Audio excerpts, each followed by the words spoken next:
ಒಬ್ಬ ಎಮ್ಮೆ ಸಾಕಿದ್ದ 60,000 ರೂಪಾಯಿ ಧರ್ಮಸ್ಥಳ ಸಂಘದಲ್ಲಿ ಸಾಲ ಮಾಡ್ಕೊಂಡು ಎಮ್ಮೆ ತಗೊಂಡಿದ್ದ. ಎಮ್ಮೆಗೆ ಭಾರಿ ಹುಷಾರಿಲ್ಲ, ಡಾಕ್ಟರ್ಗಳೆಲ್ಲ ಕೈ ಬಿಟ್ಬಿಟ್ಟಿದ್ರು.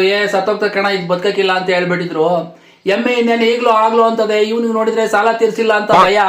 ಏನ್ ಮಾಡೋದು ಅಂತ ಹೇಳ್ಬಿಟ್ಟು ತಿಮ್ಮಪ್ಪಗೆ ಅರ್ಕೆ ಕಟ್ಕೊಂಡ್ಬಿಟ್ಟ. ಅಪ್ಪ ತಿಮ್ಮಪ್ಪ, ನನ್ನ ಎಮ್ಮೆ ನಾಳೆ ಬೆಳಿಗ್ಗೆ ಆಗೋಷ್ಟೊತ್ತಿಗೆ ಎದ್ದಿದ್ಕೊಂಡ್ಬಿಟ್ರೆ ಈ ಕರವ್ನ ನಾನು ಉಣ್ಕೊಂಡು ಮುಂದಿನ ಸರಿ ಎಮ್ಮೆ ತೆನೆ ಆದ್ಮೇಲೆ ಎಮ್ಮೆನ ಮಾರ್ಬಿಟ್ಟು ಎಲ್ಲ ದುಡ್ಡು ತಂದು ನೀನು ಉಂಡಿಗೆ ಹಾಕ್ಬಿಡ್ತೀನಿ ಕಣಪ್ಪ, ನೀನೇ ಕಾಪಾಡ್ಕೋಬೇಕಪ್ಪ ಅಂತ ಕೈ ಮುಗ್ದ. ಅದು ಅವನ್ ಭಕ್ತಿ ತಿಮ್ಮಪ್ಪ ಮುಟ್ಬಿಡ್ತು. ಅಷ್ಟೊಳಗೆ ಅವ್ನು ಹೇಳ್ತಿದ್ರು ರೀ ರೀ ರೀ ರೀ ಬಾ ತಂದು ಏನೇ ಎಮ್ಮೆ ಸತ್ತೋಗ್ತೇನೆ ಅಂತಂದ. ಇಲ್ಲ ಕಣ್ರಿ, ಎಮ್ಮೆ ಬಹಳ ಚೆನ್ನಾಗಿ ಎದ್ದಿದ್ಕೊಂಡ್ಬಿಡದೆ ಅಂದ. ಅಪ್ಪ ತಿಮ್ಮಪ್ಪ, ನನ್ನ ಪ್ರಾರ್ಥನೆ ನಿಮ್ಗೆ ಮುಟ್ಬಿಡ್ತಾಳಪ್ಪ ಅಂತ ಬಹಳ ಸಂತೋಷ ಆಗೋಯ್ತು. ಹಂಗೋ ಹಿಂಗೋ ಎಮ್ಮೆ ಹುಷಾರಾಗಿ ಹೋಗ್ಬಿಡ್ತು. ಆ ವರ್ಷ ಕಳಿತು. ಇದ್ದಿದ್ದ ಸಾಲನು ತೀರಿಸ್ಕೊಂಡ್ರು, ಮತ್ತೊಂದು 20,000 ದುಡ್ಮೆನೂ ಮಾಡ್ಕೊಂಡ್ರು. ಆಮೇಲೆ ಎಮ್ಮೆನೂ ತೆನೆ ಆಗೋಯ್ತು. ಇವನ್ ಮನ್ಸಲ್ಲಿ ಯೋಚನೆ ಮಾಡ್ಕೊಂಡ್ಬಿಟ್ಟ, ಅಲ್ಲ ಇವಾಗ ಎಮ್ಮೆ ಮಾರ್ಬಿಟ್ಟು ಅಷ್ಟು ದುಡ್ಡು ತಾಂಡೋಗಿ ನಾನು ದೇವಸ್ಥಾನಕ್ಕೆ ಹಾಕ್ಬಿಡ್ತೀನಿ ಅಂತ ಬೇರೆ ಹೇಳ್ತಿದ್ದೀನಿ. ಅಷ್ಟೊಂದು ದುಡ್ಡು ತಾಂಡೋಗಿ ನಾನು ದೇವಸ್ಥಾನಕ್ಕೆ ಹಾಕ್ಬಿಟ್ರೆ ನನ್ನ ಗತಿ ಏನ್ ಮಾಡೋದು ಇದಕ್ಕೆ ಅಂತ ಯೋಚನೆ ಮಾಡ್ಕೊಂಡ್ಬಿಟ್ಟ. ಅಷ್ಟೊಂದು ಅವ್ನು ಹೆಂಡತಿ ಹೇಳಿದ್ಲು, ನೋಡ್ರಿ ಅರ್ಕೆ ಮಾಡ್ಕೊಂಡಿದ್ದೀರಾ, ಯಾವುದೇ ಕಾರಣಕ್ಕೂ ನೀವು ಅರ್ಕೆನ್ ತಪ್ಪಿಸಬಾರ್ದು. ನಮ್ ದೊಡ್ಡಪ್ಪನ ಮಗ ನಮ್ಮ ಅಣ್ಣ ಹಿಂಗೆ ಅರ್ಕೆ ಮಾಡ್ಕೊಂಡು ತಿರುಪ್ತಿಗೆ ಉಂಡಿಗೆ ದುಡ್ಡು ಹಾಕ್ಲೇ ಇಲ್ಲ. ಆಕ್ಸಿಡೆಂಟ್ ಅಲ್ಲ, ಅವ್ನ ಕಾಲು ಮುರಿದೋಗ್ಬಿಟ್ಟ ಕಣ್ರಿ ಅಂದ್ಲು.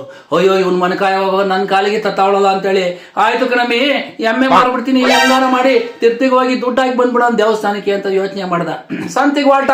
ಸಂತಿಗೆ ಹೋಗ್ಬೇಕಾದ್ರೆ ಎಮ್ಮೆ ಜೊತೆಲಿ ಒಂದು ಕೋಳಿ ಹುಂಜ ಇತ್ತು. ಕೋಳಿ ಹುಂಜನು ಹಿಡ್ಕೊಂಡ ಕಂಕ್ಲಾಗ ಹಾಕೊಂಡು ಮಾರಾಟಕ್ಕೆ ಕರ್ಕೊಂಡು ಹೋದ. ಎಮ್ಮೆನ್ ಕಟ್ಟಾಕ್ತಾ ಕೋಳಿ ಹುಂಜ ಕಂಕ್ಲ ಹಿಡ್ಕೊಂಡು ನಿಂತ್ಕೊಂಡ. ಎಲ್ಲರೂ ಬಂದ್ರು, ಏನಪ್ಪ ಕೊಡ್ತೀಯನಪ್ಪ ಅಂದ್ರು. ಹೌದು, ಏನಾರ ಒಂದು ವ್ಯಾಪಾರ ಹೇಳು ಅಂತಂದ್ರು. ವ್ಯಾಪಾರ ಹೇಳ್ತೀನಿ ನೋಡಿ ಸ್ವಾಮಿ, ಆದ್ರೆ ಎಮ್ಮೆನ ಒಂದನ್ನೇ ನಾನು ಕೊಡೋದಿಲ್ಲ, ಎಮ್ಮೆ ಜೊತೆಗೆ ನಾನು ಕೋಳಿ ಹುಂಜಾನು ಕೊಡ್ತೀನಿ ಅಂದ್ರೆ. ಅದ್ಯಾಕಪ್ಪ, ನಮಗೆ ಕೋಳಿ ಹುಂಜ ಬೇಡ ಅಂತ. ಹಂಗಂದ್ರೆ ಬೇಡ ಹೋಗ್ರಿ ಅಂತಂದ್ರು. ಹೋಗ್ಲಿ ಹೇಳಪ್ಪ ಅಂದ್ರು. ನಮ್ಮ ಪರಂಪರೆ ನಮ್ಮ ತಾತನ ಕಾಲದಿಂದ ನಾವು ಜೋಡಿ ಮೇಲೆ ಮಾರಿದ್ದು, ಅದಕ್ಕೆ ನನ್ನ ಹತ್ರ 2 ಎಮ್ಮೆ ಇಲ್ವಲ್ಲ, ಅದಕ್ಕೊಂದು ಕೋಳಿ ಹುಂಜ ಹಿಡ್ಕೊಂಡ್ ಬಂದಿದ್ದೀನಿ ಅಂದ. ಸರಿ ರೇಟ್ ಹೇಳು ಅಂತಂದ್ರು.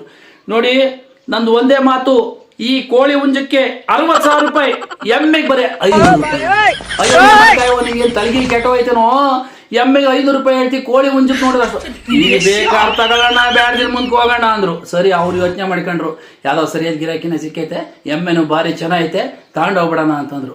ಮೊದ್ಲು ಕೋಳಿ ಹುಂಜಕ್ಕೆ ದುಡ್ಡು ಕೊಡ್ರಪ್ಪ. ಅವ್ರಂದ್ರು 60,000 ರೂಪಾಯಿ ಕೋಳಿ ಹುಂಜಕ್ಕೆ, 500 ರೂಪಾಯಿ ಎಮ್ಮೆಗೆ ಅಂತಂದ್ರೆ 61,000 ಒಟ್ಟಿಗೆ ಕೊಟ್ಬಿಡ್ತೀನಿ ಅಂದ್ರೆ. ಹಂಗಾಗಕ್ಕಿಲ್ಲ ಸ್ವಾಮಿ, ಮೊದ್ಲು ನೀವು ಕೋಳಿ ಹುಂಜ ದುಡ್ಡು ಕೊಡಿ ಅಂತಂದ. ಕೋಳಿ ಹುಂಜ ಕೊಟ್ಟ, 60,000 ರೂಪಾಯಿ ಇಟ್ಕೊಂಡ, ಈ ಕಡೆ ಜೋಬಲ್ ಮಡಿಕೊಂಡ. ಎಮ್ಮೆ ದುಡ್ಡನ್ನ ವಿಳ್ಯದಲ್ಲೇ ಅಡಿಕೆ ಮೇಲೆ ಕೊಡಿ ಅಂತ. ಯಾಕಪ್ಪ ಅಂದ್ರು, ನೀವು ಕೊಡ್ರಿ ಅಂದ.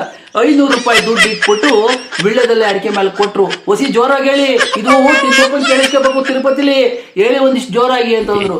ಎಮ್ಮೆ ದುಡ್ಡು 500 ರೂಪಾಯಿ ಕೊಟ್ಟಿದೆ ಕಣಪ್ಪ ಅಂದ್ರು. ತಿಮ್ಮಪ್ಪ ಕೇಳಿಸ್ಕೋ, ಎಮ್ಮೆ ದುಡ್ಡು 500 ರೂಪಾಯಿ ಕೊಟ್ಟವ್ರೆ ಅಂತ ಹೇಳ್ಬಿಟ್ಟು ಎಮ್ಮೆ ದುಡ್ಡನ್ನ ಮ್ಯಾಗಡೆ ಜಾಬಿಗೆ ಇಟ್ಕೊಂಡು ಹೋದ. ತಿರುಪ್ತಿಗೆ ಹೋದ, ಎಮ್ಮೆ ದುಡ್ಡು 500 ರೂಪಾಯಿ. ತಿಮ್ಮಪ್ಪ ಅರ್ಕೆ ಒಪ್ಪಿಸ್ಕೊಂಡ್ಬಿಡಪ್ಪ, ನೀನ್ ಎಮ್ಮೆ ಮಾರಿ ದುಡ್ಡು ನಿನಗೆ ಕೊಡ್ತೀನಿ ಅಂತ ನಾನು ಹೇಳಿದ್ನಲ್ಲ, ತಗೋ ಈ 500 ರೂಪಾಯಿ ಅಂತ ಉಂಡಿಗೆ ಹಾಕಿ ಸೀದಾ ಊಟ ಮಾಡ್ಕೊಂಡು ಮನೆ ಕಡೆ ಬರ್ತಾ.